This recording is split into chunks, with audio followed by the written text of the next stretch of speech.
Kaixo, ongi etorria, zenbaki errealen multzoa aztertuko dugu. Zenbaki errealak zuzen honetan kokatu daitezke.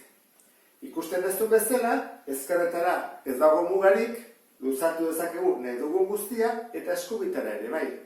Eta zenbaki errealak horrela irudikatzen badugu, ikusiko duzu baita ere daudela azpi multzoak. Denetan lehenengoa ere multzoa da. Zenbaki arruntak dira batetik aurrera. Bat, bi, hiru, eta bar. Ondoren zenbaki osoak, hemen daudenak. 0, bat, bi, hiru, minus bat, minus bi, minus hiru. Hori izango izateke zenbaki osoak.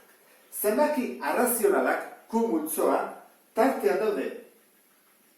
Hor daudenak. Eta ze ezaugarri dute? Izaten direla zenbaki hamartarrak. Izan daitezke zehatzak edo periodikoak.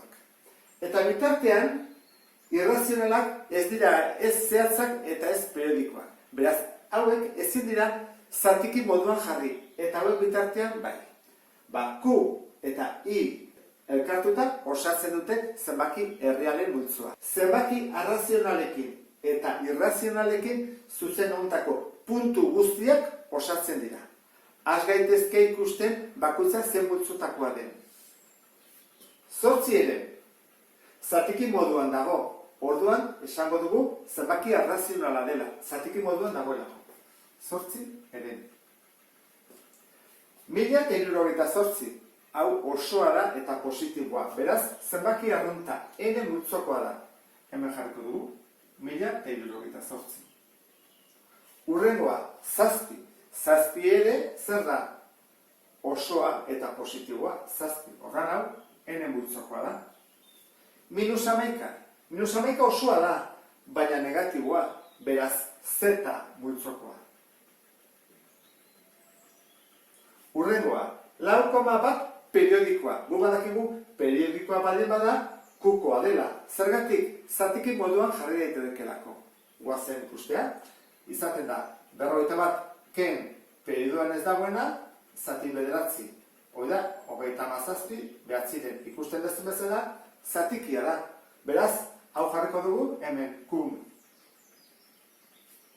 Hurrengoa, biren erroa. Ez da ateratzen, ez zehatza eta ez periodikoa. Beraz, ezin du izan Q-koa, izango da zenbaki irrazional bat. Hau, ezin dugu bihurtu zatiki moduan. Orduan, jarriko dugu irrazionaletan. Hurrengoa, minus lauren erroa. 2 bider 2 lau, minus 2 bider minus 2 lau, ez dago errealik. Orduan, zenbaki hau egongo litzake ez zuzen honen gainean. Hemen errealak daude egongo litzateke hortik.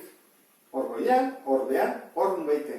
Orduan, zuzen honetatik kanpo dago. Hau, jarriko genuke kanpoan. Adibidez hemen. Beste multzo bat izango litzake.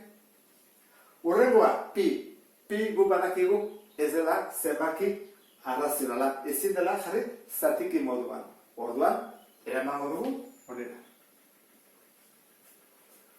Hurrengoa, 5,2 jarri daiteke zatiki moduan. Zehatzaren ez, 52, zati 10. Beraz, Q-koa da. Jarriko dut hemen, 5,2. Hurrengoa, 0. 0 ez da zenbaki arrunta. Da zenbaki osoa, ez da enekoa. Orduan jarriko dugu, hemen, 0.